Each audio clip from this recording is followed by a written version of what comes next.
Hormuz ಜಲಸಂಧಿಯಲ್ಲಿ toll ನಿರ್ಮಾಣ ಆಗ್ತಾ ಇದೆ. ಟೋಲ್ ನಿರ್ಮಾಣಕ್ಕೆ ಪ್ಲಾನ್ ಮಾಡಿಕೊಂಡಿದೆ ಇರಾನ್. ಕಾರಣ ಏನು? ಇರಾನ್ಗೆ ಈಗ ಆರ್ಥಿಕವಾಗಿ ಸಹಕಾರ ಸಿಗಬೇಕಾಗುತ್ತೆ. ಇರಾನ್ ಓಮನ್ ಹಾರ್ಮುಜ್ ಸುಂಕ ವಿಧಿಸುತ್ತೆ. $2 ಮಿಲಿಯನ್ ಟ್ಯಾಕ್ಸ್ ಹಾಕೋಕೆ ನಿರ್ಧಾರವನ್ನು ಮಾಡಲಾಗಿದೆ. ಹರ್ಮುಜ್ ಬಳಸೋ ಹಡಗುಗಳು ಟ್ಯಾಕ್ಸ್ ಕಟ್ಟಬೇಕು. $2 ಮಿಲಿಯನ್ ಅಂದರೆ ಭಾರತದ ರೂಪಾಯಿ ಲೆಕ್ಕದಲ್ಲಿ 19 ಕೋಟಿ ರೂಪಾಯಿ ಆಗುತ್ತೆ. ಯಾವುದೇ ಹಡಗು ಪಾಸ್ ಆಗಬೇಕಾದ್ರೂ ಇರಾನ್ಗೆ ಪೇಮೆಂಟ್ ಮಾಡಬೇಕು. ಈ ಹಣ ಪುನರ್ ನಿರ್ಮಾಣಕ್ಕಾಗಿ ಬಳಸ್ತೀವಿ ಅಂತ ಇರಾನ್ ಹೇಳಿದೆ. ಓಮನ್ ಈ ಹಣ ಯಾವುದಕ್ಕೆ ಬಳಸುತ್ತೆ ಅದನ್ನು ಸ್ಪಷ್ಟಪಡಿಸಿಲ್ಲ. ಹೆಚ್ಚಿನ ಮಾಹಿತಿ ನೀಡ್ತಾರೆ ನಮ್ಮ ಪ್ರತಿನಿಧಿ ಚಂದ್ರಮೋಹನ್. ನ್ಯೂಸ್ ಡೆಸ್ಕ್ ಇಂದ ನೇರ ಸಂಪರ್ಕಕ್ಕೆ ಜಾಯ್ನ್ ಆಗಿದ್ದಾರೆ. ಚಂದ್ರಮೋಹನ್, ನೋಡಿ, ಈಗ ಟೋಲ್ ನಿರ್ಮಾಣಕ್ಕೆ ಮುಂದಾಗಿದೆ ಇರಾನ್. ಈತ ಓಮನ್ ಕೂಡ ಟೋಲ್ ಸಂಗ್ರಹಕ್ಕೆ ಮುಂದಾಗ್ತಾ ಇದೆ. ಒಂದು ಕಡೆ ಇರಾನ್ನ ಮತ್ತೆ ಕಟ್ಟಬೇಕು, ಆರ್ಥಿಕವಾಗಿ ಇರಾನ್ ಸದೃಢ ಆಗಬೇಕು. ಅದಕ್ಕೋಸ್ಕರ ಈ ಟೋಲ್ ಸಂಗ್ರಹವನ್ನು ಬಳಕೆ ಮಾಡ್ತೀವಿ ಅಂತ ಇರಾನ್ ಹೇಳಿದ್ರೆ ಓಮನ್ ಈ ತನಕ ಸ್ಪಷ್ಟಪಡಿಸಿಲ್ಲ. ಹೇಗಾಗುತ್ತೆ ಈಗ ಹಂಗಾರೆ ಟೋಲ್ ಸಂಗ್ರಹ? ಯಾವುದಕ್ಕೆಲ್ಲ ಬಳಕೆ ಆಗುತ್ತೆ? ಇದರಿಂದ ಆಗುವಂಥ ಅಡ್ವಾಂಟೇಜಸ್ ಹೇಳೋದಾದ್ರೆ? ಹೌದು ಮಧುಸೂದನ್, ಈಗ ಮುಖ್ಯವಾಗಿ ಪರ್ಷಿಯನ್ನ ಗಲ್ಫ್ನ ಮೂಲಕವೇ ಗಲ್ಫ್ ರಾಷ್ಟ್ರಗಳಿಂದ ಕಚ್ಚಾ ತೈಲ ಮತ್ತು ಗ್ಯಾಸ್ ಏಷ್ಯಾದ ರಾಷ್ಟ್ರಗಳಿಗೆ ಮತ್ತು ಯುರೋಪ್ನ ರಾಷ್ಟ್ರಗಳಿಗೆ ಸಾಗಾಟ ಆಗ್ತಾ ಇತ್ತು. ಆದ್ರೆ ಈಗ ಹೊರ್ಮುಜ್ ಜಲಸಂಧಿಯ ಮೇಲೆ ಸಂಪೂರ್ಣವಾದಂಥ ಅಧಿಕಾರವನ್ನು ಇರಾನ್ ದೇಶ ಸಾಧಿಸ್ತಾ ಇದೆ ಮತ್ತು ತನಗೇನೆ ಅಧಿಕಾರ ಇದೆ ಅಂತ ಹೇಳ್ತಾ ಇದೆ. ಆದರೆ ಈಗ ಪರ್ಷಿಯನ್ ಗಲ್ಫ್ನಲ್ಲಿ ಒಂದು ಕಡೆ ಇರಾನ್ ದೇಶ ಇದ್ರೆ, ಮತ್ತೊಂದು ಕಡೆ ಒಮನ್ ದೇಶ ಇದೆ. ಹಾಗಾಗಿ ಈಗ ಈ ಒಂದು ಹೊರ್ಮುಜ್ ಜಲಸಂಧಿಯ ಮೇಲೆ ಇರಾನ್ಗೂ ಕೂಡ ಅಧಿಕಾರ ಇದೆ ಮತ್ತು ಒಮನ್ ದೇಶಕ್ಕೂ ಕೂಡ ಅಧಿಕಾರ ಇದೆ. ಪರ್ಷಿಯನ್ ಗಲ್ಫ್ ಎರಡೂ ರಾಷ್ಟ್ರಗಳಿಗೂ ಕೂಡ ಸೇರಿದ್ದು. ಆದರೆ ಈಗ ಇರಾನ್ ದೇಶ ಮಾತ್ರವೇ ಹೊರ್ಮುಜ್ ಜಲಸಂಧಿಯ ಮೇಲೆ ಸಂಪೂರ್ಣವಾದಂಥ ಅಧಿಕಾರ ತನಗೆ ಮಾತ್ರನೇ ಇದೆ ಅಂತ ಹೇಳ್ತಾ ಇದೆ. ಈಗ ಹೊರ್ಮುಜ್ ಜಲಸಂಧಿಯ ಮೂಲಕ ಸಾಗುವಂಥ ಕಚ್ಚಾ ತೈಲದ ಹಡಗುಗಳು, ಟ್ಯಾಂಕರ್ಗಳು, ಗ್ಯಾಸ್ ಟ್ಯಾಂಕರ್ಗಳು ಈಗ ನಮಗೆ ಟೋಲನ್ನು ನೀಡಬೇಕು ಅಂತೇಳಿ ಇರಾನ್ ಬೇಡಿಕೆಯನ್ನು ಇಟ್ಟಿದೆ. ಇದನ್ನು ಕೂಡ ಒಪ್ಕೊಳ್ಬೋದು ಅಂತಾನೆ ಅಮೆರಿಕದ ಅಧ್ಯಕ್ಷ ಡೊನಾಲ್ಡ್ ಟ್ರಂಪ್ ಅವರು ಕೂಡ ಹೇಳಿದ್ದಾರೆ. ಮುಖ್ಯವಾಗಿ ಹೊರ್ಮುಜ್ ಜಲಸಂಧಿಯ ಮೂಲಕ ಸಾಗಾಟ ಆಗ್ತಕ್ಕಂಥ ಕಚ್ಚಾ ತೈಲದ ಹಡಗುಗಳು, ಗ್ಯಾಸ್ ಟ್ಯಾಂಕರ್ಗಳು ಈ ಟೋಲ್ ಶುಲ್ಕವನ್ನು ಇರಾನ್ಗೆ ನೀಡಬೇಕು. ಆ ಒಂದು ಟೋಲ್ ಶುಲ್ಕದಿಂದ ಸಂಗ್ರಹವಾಗುತ್ತ ಹಣವನ್ನು ನಾವು ಇರಾನ್ನ ಪುನರ್ ನಿರ್ಮಾಣಕ್ಕೆ ಬಳಸ್ತೇವೆ ಅಂತೇಳಿ ಇರಾನ್ ಹೇಳ್ತಾ ಇದೆ. ಈಗ ಅಮೆರಿಕ ಮತ್ತು ಇಸ್ರೇಲ್ ಇರಾನ್ನ ಮೇಲೆ ದಾಳಿ ಮಾಡಿದ್ರಿಂದಾಗಿ ಇರಾನ್ನಲ್ಲಿ ಮೂಲಸೌಕರ್ಯಗಳ ನಷ್ಟ ಉಂಟಾಗಿದೆ, ಆಸ್ತಿಪಾಸ್ತಿಗಳಿಗೆ ನಷ್ಟ ಉಂಟಾಗಿದೆ ಮತ್ತು ತೈಲ ಬಾವಿಗಳ ಮೇಲೂ ಕೂಡ ದಾಳಿ ನಡೆದಿದೆ. ಕರ್ಗ್ ದ್ವೀಪದ ಮೇಲೆ ದಾಳಿ ನಡೆದಿದೆ. ಜೊತೆಗೆ ಬ್ರಿಡ್ಜ್ಗಳು ದಾಳಿಯಾಗಿದೆ.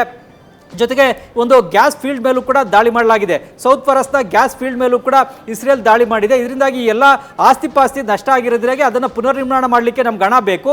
ಹಾಗಾಗಿ ಒಂದು ಹೊರ್ಮುಜ್ ಜಲಸಂಧಿ ಮೂಲಕ ಸಾಕ್ತಕ್ಕಂಥ ಕಚ್ಚಾ ತೈಲದ ಹಡಗುಗಳು, ಗ್ಯಾಸ್ ಟ್ಯಾಂಕರ್ಗಳ ಮೇಲೆ ಟ್ಯಾಕ್ಸನ್ನು ಹಾಕಿ ಟೋಲ್ ಶುಲ್ಕವನ್ನು ವಸೂಲಿ ಮಾಡಿ ಆ ಹಣವನ್ನು ಇರಾನ್ನ ಪುನರ್ ನಿರ್ಮಾಣಕ್ಕೆ ನಾವು ಬಳಸ್ತೇವೆ ಅಂತ ಹೇಳ್ತಾ ಇದ್ದಾರೆ. ಮುಖ್ಯವಾಗಿ ಒಂದು ಹಡಗು ಸಾಗಾಟ ಆಗಬೇಕು ಅಂತಂದರೆ ಹೊರ್ಮುಜ್ ಜಲಸಂಧಿಯ ಮೂಲಕ ಈ ಮೊದಲು $1 ಮಿಲಿಯನ್ ನೀಡಬೇಕು ಅಂತೇಳಿ ಇರಾನ್ ಹೇಳ್ತಾ ಇತ್ತು. ಆದ್ರೀಗ $2 ಮಿಲಿಯನ್ ಹಣವನ್ನು ಇರಾನ್ ದೇಶಕ್ಕೆ ನೀಡಬೇಕು ಅಂತ ಹೇಳ್ತಾ ಇದೆ. $2 ಮಿಲಿಯನ್ ಅಂದರೆ ಭಾರತದ ರೂಪಾಯಿ ಲೆಕ್ಕದಲ್ಲಿ 18 ರಿಂದ 19 ಕೋಟಿ ರೂಪಾಯಿ ಆಗುತ್ತೆ. ಇಷ್ಟೊಂದು ಭಾರಿ ಮೊತ್ತದ ಹಣವನ್ನು ಇರಾನ್ಗೆ ನೀಡಬೇಕಾಗುತ್ತೆ. ಆ ಹಣವನ್ನು ಬಳಸ್ಕೊಂಡೇ ನಾವು ಇರಾನ್ನ ಮೂಲಸೌಕರ್ಯದ ಪುನರ್ ನಿರ್ಮಾಣ ಮಾಡ್ತೇವೆ ಅಂತೇಳಿ ಈಗ ಇರಾನ್ ಕೂಡ ಹೇಳ್ತಾ ಇದೆ. ಈ ಮೊದಲು ಅಮೆರಿಕದ ಮುಂದೆ ಕೂಡ ಇರಾನ್ ಬೇಡಿಕೆನ ಇಟ್ಟಿತ್ತು, ನಮಗೆ ಯುದ್ಧದಿಂದ ಆಗಿರ್ತಕ್ಕಂಥ ನಷ್ಟವನ್ನ ಅಮೆರಿಕವೇ ಕಟ್ಕೊಡ್ಬೇಕು ಅಂತೇಳಿ. ಆದ್ರೀಗ ಹೊರ್ಮುಜ್ ಜಲಸಂಧಿಯಲ್ಲಿ ಟೋಲನ್ನು ಸಂಗ್ರಹವನ್ನ ಮಾಡಿ ಅದರಿಂದ ಬಂದಂಥ ಹಣವನ್ನು ಇರಾನ್ನ ಪುನರ್ ನಿರ್ಮಾಣಕ್ಕೆ ಬಳಕೆ ಮಾಡ್ತೇವೆ ಅಂತ ಹೇಳ್ತಾ ಇದ್ದಾರೆ. ಆದ್ರೀಗ ಇದಕ್ಕೆ ಬೇರೆ ದೇಶಗಳು ಕೂಡ ಒಪ್ಕೊಳ್ತಾವ ಅನ್ನೋ ಒಂದು ಪ್ರಶ್ನೆ ಕೂಡ ಉದ್ಭವ ಆಗುತ್ತೆ. ಯಾಕೆಂತಂದ್ರೆ 19 ಕೋಟಿ ರೂಪಾಯಿ ಹಣವನ್ನು ಇರಾನ್ ದೇಶಕ್ಕೆ ಕೊಟ್ಟರೆ ಆಗ ಕಚ್ಚಾ ತೈಲದ ಸಾಗಾಟ ವೆಚ್ಚ ಹೆಚ್ಚಾಗುತ್ತೆ. ಆ ಸಾಗಾಟ ವೆಚ್ಚ ಹೆಚ್ಚಾಗಿದ್ದನ್ನ ದೇಶಗಳೇ ಭರಿಸಬೇಕಾಗುತ್ತೆ. ಭಾರತ ಆಗ್ಬೋದು ಅಥವಾ ಜಪಾನ್ ದೇಶ, ಚೀನಾ ದೇಶ, ಈ ದೇಶಗಳೇ ಭರಿಸಬೇಕಾಗುತ್ತೆ. ಅಂತಿಮವಾಗಿ ಈ ದೇಶಗಳಿಗೆ ತಲುಪತಕ್ಕಂಥ ಕಚ್ಚಾ ತೈಲದ ಬೆಲೆ ಕೂಡ ಏರಿಕೆ ಆಗುತ್ತೆ. ಆಗ ಆ ದೇಶಗಳು ಕೂಡ ಆ ಕಚ್ಚಾ ತೈಲದ ಬೆಲೆ ಏರಿಕೆ ಆಗಿದ್ದನ್ನ ತಮ್ಮ ದೇಶದ ಜನರ ಮೇಲೆ ಏರಬೇಕಾಗುತ್ತೆ, ಗ್ರಾಹಕರಿಗೆ ವರ್ಗಾವಣೆ ಮಾಡಬೇಕಾಗುತ್ತೆ. ಹಾಗಾಗಿ ಅಂತಿಮವಾಗಿ ಕಚ್ಚಾ ತೈಲದ ಬೆಲೆ ಕೂಡ ಏರಿಕೆ ಆದಂತೆ ಆಗುತ್ತೆ. ಹಾಗಾಗಿ ಇದು ಜಾರಿಗೊಳಿಸಲಿಕ್ಕೆ ಸಾಧ್ಯನಾ ಹೇಗೆ ಅನ್ನೋದ್ರ ಬಗ್ಗೆ ಬೇರೆ ದೇಶಗಳು ಯಾವ ರೀತಿಯಾದಂಥ ಅಭಿಪ್ರಾಯವನ್ನು ವ್ಯಕ್ತಪಡಿಸ್ತವೆ ಏನು ಅನ್ನೋದು ಕೂಡ ನೋಡಬೇಕಾಗುತ್ತೆ. ಈಗಾಗಲೇ ಇಂಗ್ಲೆಂಡ್ನ ನೇತೃತ್ವದಲ್ಲೂ ಕೂಡ ಸುಮಾರು 60 ದೇಶಗಳು ಹೊರ್ಮುಜ್ ಜಲಸಂಧಿಯನ್ನು ಓಪನ್ ಮಾಡಬೇಕು ಅನ್ನೋದ್ರ ಬಗ್ಗೆ ಮಾತುಕತೆಯನ್ನು ಕೂಡ ನಡೆಸಿದ್ವು. ಮುಖ್ಯವಾಗಿ ಹೊರ್ಮುಜ್ ಜಲಸಂಧಿಯನ್ನು ಬಂದ್ ಮಾಡಿದ್ರಿಂದಾಗಿ ಯುರೋಪ್ ರಾಷ್ಟ್ರಗಳಿಗೂ ಕೂಡ ತೊಂದರೆ ಆಗಿತ್ತು. ಹಾಗಾಗಿ ಯುರೋಪ್ ರಾಷ್ಟ್ರಗಳು ಕೂಡ ಹೊರ್ಮುಜ್ ಜಲಸಂಧಿಯನ್ನು ಮುಕ್ತವಾಗಿ ಓಪನ್ ಮಾಡಬೇಕು ಅಂತಲೇ ಬೇಡಿಕೆನ ಇಟ್ಟಿದ್ವು. ಆದರೆ ಈಗ ಟೋಲ್ ಮೂಲಕ ಓಪನ್ ಮಾಡೋದ್ರಿಂದ ಯುರೋಪ್ ರಾಷ್ಟ್ರಗಳ ಆರ್ಥಿಕತೆಗೂ ಕೂಡ ಹೊಡೆತ ಬೀಳುತ್ತೆ ಮತ್ತು ಏಷ್ಯಾ ರಾಷ್ಟ್ರಗಳ ಆರ್ಥಿಕತೆಗೂ ಕೂಡ ಹೊಡೆತ ಬೀಳುತ್ತೆ. ಮಧುಸೂದನ್, ಚಂದ್ರಮೋಹನ್, ಇನ್ನು ಟೋಲ್ ನಿರ್ಮಾಣ ಈತ ಇರಾನ್ ಅಂತೂ ನೇರವಾಗಿ ಹೇಳಿದೆ ನಾವು ಮತ್ತೆ ದೇಶವನ್ನ ಕಟ್ಟಬೇಕು ಅಂತ. ಬಟ್ ಓಮನ್ ಇದ್ರ ಬಗ್ಗೆ ತುಟಿ ಬಿಚ್ಚದೇ ಇರೋದಕ್ಕೆ ಕಾರಣ ಏನು ಅಂತೀರಿ?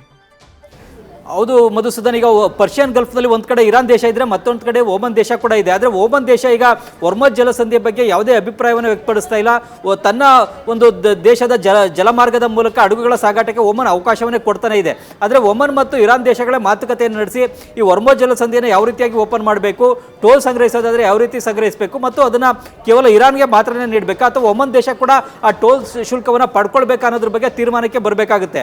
ಆದರೆ ಈ ಬಗ್ಗೆ ಈಗಾಗಲೇ ಇರಾನ್ ಮತ್ತು ಒಮನ್ ದೇಶಗಳ ನಡುವೆ ಕೂಡ ಮಾತುಕತೆ ನಡೆದಿದೆ. ಆದರೆ ಆ ಮಾತುಕತೆ ವಿವರ ಏನು ಅನ್ನೋದನ್ನ ಇರಾನ್ ದೇಶ ಆಗಲಿ ಒಮನ್ ದೇಶ ಆಗಲಿ ಬಹಿರಂಗ ಪಡಿಸಿಲ್ಲ. ಆದರೆ ಈಗ ಹೆಚ್ಚಿನ ಹಡಗುಗಳು, ಗ್ಯಾಸ್ ಟ್ಯಾಂಕರ್ಗಳು ಇರಾನ್ಗೆ ಸೇರ್ತಕ್ಕಂಥ ಜಲಮಾರ್ಗದ ಮೂಲಕವೇ ಸಾಗಾಟ ಆಗ್ತವೆ. ಈ ಕಾರಣಕ್ಕಾಗಿಯೇ ಇರಾನ್ ದೇಶ ಈ ಹೊರ್ಮುಜ್ ಜಲಸಂಧಿ ಮೂಲಕ ಸಾಗಾಟ ಆಗ್ತಕ್ಕಂಥ ಹಡಗುಗಳು, ಗ್ಯಾಸ್ ಟ್ಯಾಂಕರ್ಗಳು ತನಗೆ ಮಾತ್ರನೇ ಈ ಒಂದು ಟೋಲ್ ಶುಲ್ಕವನ್ನು ನೀಡಬೇಕು ಅಂತೇಳಿ ಬೇಡಿಕೆಯನ್ನು ಇಡ್ತಾ ಇದೆ. ಆದರೆ ಈಗ ಇದಕ್ಕೆ ಬೇರೆ ದೇಶಗಳು ಕೂಡ ಒಪ್ಕೊಳ್ತಾವ ಹೇಗೆ ಅಂತಕ್ಕಂಥದ್ದು ಕೂಡ ಈಗ ಕುತೂಹಲಕ್ಕೆ ಕಾರಣ ಆಗಿರ್ತಕ್ಕಂಥ ವಿಚಾರ.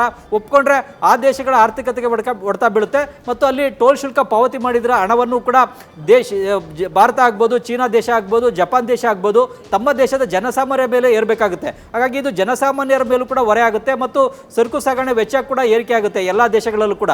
ಹಾಗಾಗಿ ಈಗ ಈ ಒಂದು ಟೋಲ್ ಶುಲ್ಕವನ್ನು ಎಷ್ಟರ ಮಟ್ಟಿಗೆ ಕೊಡಬೇಕಾ ಬೇಡವಾ, ಕೊಟ್ಟರೆ ಎಷ್ಟು ಪ್ರಮಾಣದಲ್ಲಿ ಕೊಡಬೇಕು ಅನ್ನೋದ್ರ ಬಗ್ಗೆ ಈಗ ಅಂತಿಮ ತೀರ್ಮಾನವನ್ನು ಏಷ್ಯಾ ರಾಷ್ಟ್ರಗಳು, ಯುರೋಪ್ ರಾಷ್ಟ್ರಗಳು ಕೂಡ ತೆಗೆದುಕೊಳ್ಬೇಕಾಗುತ್ತೆ. ಮಧುಸೂದನ್, ನ್ಯೂಸ್ ಫಸ್ಟ್ ನಿರ್ಭೀತಿಯಿಂದ ನಿಮ್ಮ ಪರವಾಗಿ.